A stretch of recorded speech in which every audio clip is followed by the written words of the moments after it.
একজন সাধারণ ব্যবহারকারী তিনি কিভাবে বুঝবেন যে একটি সংবাদ বা ভিডিওতে যা দেখানো হচ্ছে তার মধ্যে হয়তো কিছু অসত্য থাকে? এমন কোনো টিপস কি দিতে পারেন, বা এমন কোনো সাইন বা কোনো হিন্ট বা কিছু যেটা ধরে মানুষ বুঝতে পারে যে হয়তো এই খবর বা এই তথ্যটি পুরোপুরি সত্য নয়? কি বলবেন আপনি? গত ২-৩ বছর আমরা দেখেছি যে গণমাধ্যমের ফটোকার্ডগুলো নকল করেই ভুয়া তথ্যগুলো ছড়ানো হচ্ছে। কারণ এটা খুব স্বাভাবিক। ধরেন আপনি যদি গণমাধ্যমের ফটোকার্ডে দেখেন যে এই গণমাধ্যমটা একটা মেইনস্ট্রিম মিডিয়া এবং এখানে এই তথ্যটা দেওয়া হচ্ছে, তাহলে আপনি জিজ্ঞেস করে ফেলবেন যে হ্যাঁ, এটা তো এই গণমাধ্যমের ফটোকার্ডে আমি দেখেছি।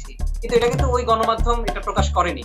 তো এই বিষয়টা ধরে যদি আমি বলি, এটা যাচাই করা খুবই সহজ উপায় যে আমি যে গণমাধ্যমের লোগো দেখছি ওই ফটোকার্ডে, আমি ওই গণমাধ্যমের ফেসবুক পেজে যেতে পারি। এর বাইরে ফটোকার্ডের বাইরে যদি আমি বলি যে কোনো তথ্য সেটা কোনো না কোনো সূত্রের বরাতে যদি হয়, এটা খুবই সহজ যাচাই করা যায় ওই সূত্র এটা প্রকাশ করেছে কিনা। আমি যেরকম বললাম যে গণমাধ্যম যেহেতু লোগো আছে, এটা আমার কাছে একটা সূত্র, একটা ক্লু। আমি ওই পেজে গিয়ে দেখতে এরকম অনেক ক্লু থাকতে পারে যে হ্যাঁ, এটা এই ব্রেকিং নিউজটা এই তথ্যের বরাতে এসছে বা এই সূত্র থেকে বলা হচ্ছে। তো আমি ওই সূত্রতে যাচাই করতে পারি। যেমন এটা যদি হতে পারে যে বাংলাদেশ পুলিশ বলেছে, তাহলে আমি পুলিশের সোর্স গুলো দেখতে পারি, পুলিশের ওয়েবসাইটে দেখতে পারি।